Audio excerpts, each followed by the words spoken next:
Hello students, मैं Mrs D लाल बाग girls inter college से अभी मैं वेलकम करती हूँ अपने क्लास 9 के प्यारे प्यारे स्टूडेंट्स का अपने लाल बाग गर्ल्स इंटर कॉलेज के यूट्यूब चैनल पर। तो स्टूडेंट्स, जैसे आपको पता है कि हमारा मैथ्स में चैप्टर चल रहा था दो चर वाले रैखिक समीकरण। तो जिस तरीके से हमने हल किए उनको उसी को आगे कंटिन्यू करते हुए हम लोग आज ग्राफीय विधि के द्वारा दो चर वाले रैखिक समीकरण का हल निकालेंगे। तो चले। तो स्टूडेंट्स, आज हम शुरू करने जा रहे हैं दो चर वाले रैखिक समीकरण का हल, लेकिन ये हल होगा हमारा ग्राफ में। और ये ग्राफ में किस तरीके से होगा इसी को देखते हैं। हमने एक क्वेश्चन लिया है आपके सामने, कुछ इस प्रकार है कि दिया गया समीकरण 3x + y = 12 है। इसे ग्राफ पर बना करके अपनी उत्तर पुस्तिका पर इसे बनाना है। समीकरण को सबसे पहले जैसे हमारा लिखा हुआ है 3x + y = 12, हमने इसे लिख दिया y = 12 - 3x। तो एक चर कोई भी राशि ले ली y या x, हमने चूंकि y = लिखा है तो हम x के अलग अलग मान ले लेंगे और जैसे जैसे हम x के मान अलग अलग लेते जाएंगे उसी के सापेक्ष y के अलग अलग मान निकलते जाएंगे। और ये मान किसी भी ग्राफ पेपर को बनाने के लिए कम से कम 3 से 4 मान जरूर होने चाहिए, जिससे कि हमारा ग्राफ पेपर पर ग्राफ का जो आलेख बन के आए वो पूरा क्लियर आए। 1 या 2 मान निकलने से हमें क्लियर नहीं आएगा, कम से कम 3 या उससे ज्यादा 4। ठीक है, तो स्टूडेंट्स हम स्टार्ट करते हैं। सबसे पहले x = हम लेंगे 1। जब हम x = 1 लेते हैं तो इस प्रकार, या आप बार बार लिख के इस तरीके से भी कर सकते हो, x = 1 रखने पर y = क्या मिल जाएगा, 12 - 3 × 1 = 12 - 3, एंड 12 में से 3 आपका जाएगा तो 9। y = 9। क्लियर है, पहला मान निकल गया हमने। अब हम रख देंगे x = 2 रखने पर। प्लस के साथ साथ आप माइनस में भी संख्याएं ले सकते हैं, कोई प्रॉब्लम नहीं है। हमने सिंपली अभी 2 ही रखा है, तो जब 2 रखेंगे तो y = 12 - 3 × 2, y = 12 - 6, y = 6। अब आप एक मान माइनस में भी रख सकते हैं x = -3 रखने पर, लेकिन यहाँ पर जब माइनस रखेंगे तो माइनस माइनस प्लस हो जाएगा, जो कि एक बड़ी संख्या आ जाएगी। और ग्राफ पेपर में जब हम वैल्यू निकालें तो इस तरीके से निकालें कि वो मिनिमम जैसे 3, 4, 7 के आसपास ही रहे। सो हम x = यहाँ पर 3 रख लें। इस सब बातों का भी आप लोग ध्यान रखिएगा। x = 3 रखने पर y = 12 - 3 × 3, y = 12 - 9, y = 3। जब 12 में से 9 जाएगा तो आपका क्या बचेगा, 3। तो इस तरीके से हमने 3 वैल्यू निकाली। आप चाहे तो एक वैल्यू और निकाल सकते हैं, 0 भी रख सकते हैं। फिलहाल हम 4 रख रहे हैं, तो x = 4 रखने पर, तो जैसे ही 4 रखेंगे तो y = क्या हो जाएगा, 12 - 3 × 4, y = 12 - 12, एंड y = 0। तो इस तरीके से हमने अलग अलग x के वैल्यू रखी, तो उसी के संगत अलग अलग हमें y की वैल्यू मिल गई। जो वैल्यूज हमने रखी, या तो आप इन्हीं वैल्यूज को एक टेबल के थ्रू भी बना लीजिए, जिससे आपका काम क्या हो जाए, आसान हो जाए। टेबल कैसे बना सकते हैं, इस तरीके से एक आप x वाले चर के लिए बना लीजिए, एक आप y वाले चर के लिए बना लीजिए। चूंकि हमारे यहाँ साइड में जगह है, आप भी ऐसे कर सकते हो। ये x वालों के लिए मान हो जाएगा, ये y वालों के लिए। अब देखिए, जब आपने x में 1 रखा तो y का मान क्या निकला, 9। इससे थोड़ा सा आपको ग्राफ बनाने में आसानी हो जाएगी। जब आप x = 2 रखते हैं तो y का मान क्या निकला, 6। जब आप x का मान 3 रखते हैं तो y का मान आपका क्या निकला, 3, सॉरी x का मान ये 3 होएगा, है ना। और जब आपने x का मान 4 रखा तो y का मान आपका क्या हो गया, 0 हो गया। तो इस तरीके से हमने कम से कम ये 4 वैल्यूज x की निकाल ली, उसी के संगत ये y की भी 4 वैल्यूज निकल गई।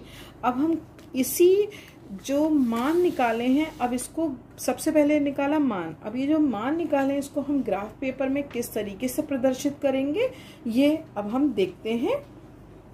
जो ये आपके सामने हमने ग्राफ रखा हुआ है, जब हम लोगों ने निर्देशांक ज्यामिति पढ़ी थी तो इस ग्राफ के बारे में हमने आपको सब बताया था कि क्या x अक्ष होता है, क्या y अक्ष होता है।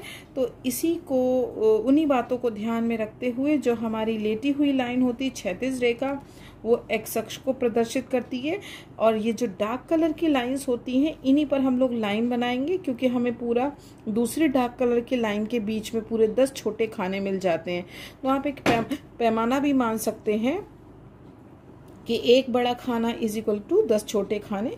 फिलहाल यहाँ पर आप सिंपल एक तरीके से बस करते चले जाएंगे। बीचों बीच हम एक x अक्ष के लिए लाइन बना लेंगे जो हमारी क्षैतिज होती है, और इसी के साथ ही साथ हम बीचों बीच में जो डार्क कलर पर ग्रीन कलर की लाइन है उस पर स्केल रखेंगे। और ये हम जो वर्टिकली लाइन यानी कि हमारा ऊर्ध्वाधर लाइन होती है, ये y अक्ष को प्रदर्शित करती है। तो इस तरीके से हम पहले x अक्ष यहाँ लिख भी लेंगे, x अक्ष, ठीक।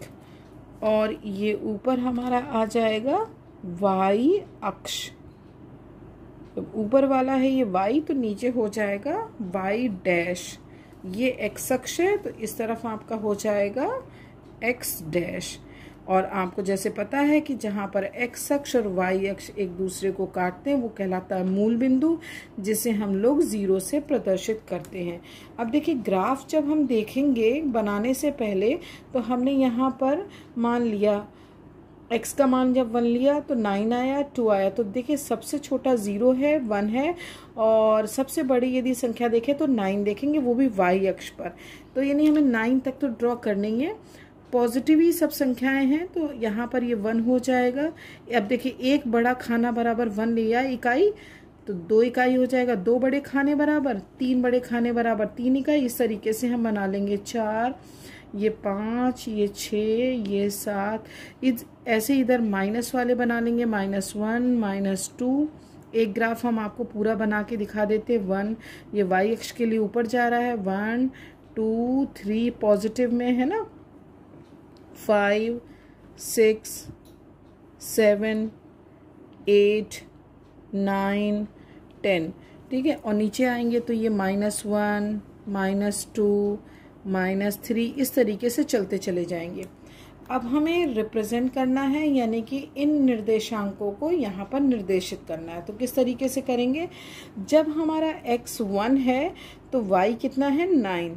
तो भुज की तरफ ये हमारा भुज कहलाता है, ये कोटि कहलाती है। y अक्ष पे y वाले निर्देशांक हम निर्देशित करेंगे और x की तरफ x वाले। तो ये 1 हो गया, लेकिन y क्या है 9 ये है आपका, ठीक है। देखिएगा ध्यान से देखिएगा, ये आपका 9 है, दिस इज द 9। इसी की सीध में ये हमने 1 और 9 ये वाला करा। ये निर्देशांक हमारा हो गया 1,9। हमेशा भुज पहले लिखा जाता है और कोटि बाद में। अब देख रहे हैं कि जब भुज हमारा 2 है तो कोटि 6 है। अब ये 2 चला और यहाँ पर 6 है ये, तो इसके सीध में ये आ जाएगा आपका, देखिएगा 2 ये रहा और ये 6, ठीक। तो ये हो जाएगा आपका 2,6, पहले भुज फिर कोटि, फिर 3,3 3 और y अक्ष पे 3 ये है। इस तरीके से इसकी सीध में ये आ गया, ठीक है। तो ये हो गया 3,3। लास्ट क्या है 4,0, 4 आपका ये रहा, 0 ये, तो ये यहीं पर हो जाएगा, पहले भुज एंड 0, क्योंकि y अक्ष 0 है तो 0 यही हो जाएगा, ठीक है ना। अब ये जो पॉइंट्स हमें मिल गए, इसको हमने स्केल की हेल्प से मिला लिया। हमें 4 पॉइंट्स मिले, इनको मिलाया, पॉइंट टू पॉइंट आपका मिलना चाहिए। इस तरीके से हमने क्या देखा,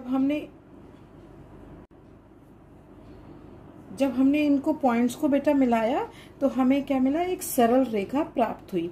तो इस तरीके से हम किसी भी 2 चर वाले रैखिक समीकरण का ग्राफ पे आलेख बना करके हल कर सकते हैं।